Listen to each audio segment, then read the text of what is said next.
Now to Surfside, where search and rescue teams are back on that mound, pushing through strong winds to sift through the rubble of the Champlain Tower South. Last night, we watched as the remaining structure came down in a controlled demolition, clearing the way for crews to access new areas of the site without fears of another collapse. 4 more victims were found in that new pile, raising the death toll to 28. Police identifying Ingrid and Svi Ainsworth as 2 of the bodies recovered today. Another 117 remain unaccounted for.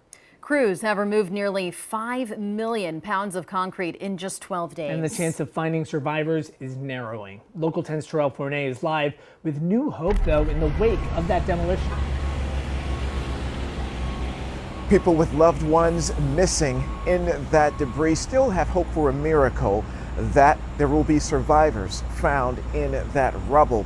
Search teams are making huge progress, but there have been constant lightning storms hovering over this area. The last one moved through about an hour ago, forcing these crews to pull back once again. The heavy-duty circular saws and large lifting cranes are now digging through a previously untapped area of the collapsed condo site, but there have been problems. The bad weather, unfortunately, has caused some temporary pauses of the work, specifically lightning, which, as you know, is not safe. You can see the wind whipping over the debris field Monday afternoon as an outer band from Tropical Storm Elsa pushed through, creating a dangerous environment. And definitely the wind gusts, with all the debris and all the components. Still, several canines and search and rescue teams have managed to find the remains of 4 people just today alone, all while hauling away nearly 5 million pounds of concrete since the initial collapse. The site is busier and more active now than I've seen it since we began. It was just Sunday night when a controlled demolition brought down the rest of the Champlain Tower South building over fears the storm would do the same in a much more dangerous fashion.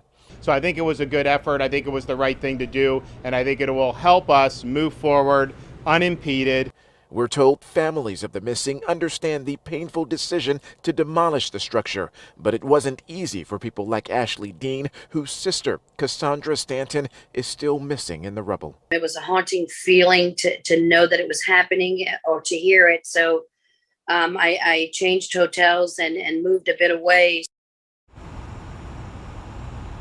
So 12 days into this, and the agonizing pain of waiting continues for these families who just want to know the status of their loved one. We also know that these search crews, they are using this digital mapping technology to know just how certain rooms fell into that rubble. And for the first time, because of that demolished building, they are able to move into an area of the site that was once home to master bedrooms of these condos. Reporting live from Surfside, I'm Terrell Fournay, Local 10 News.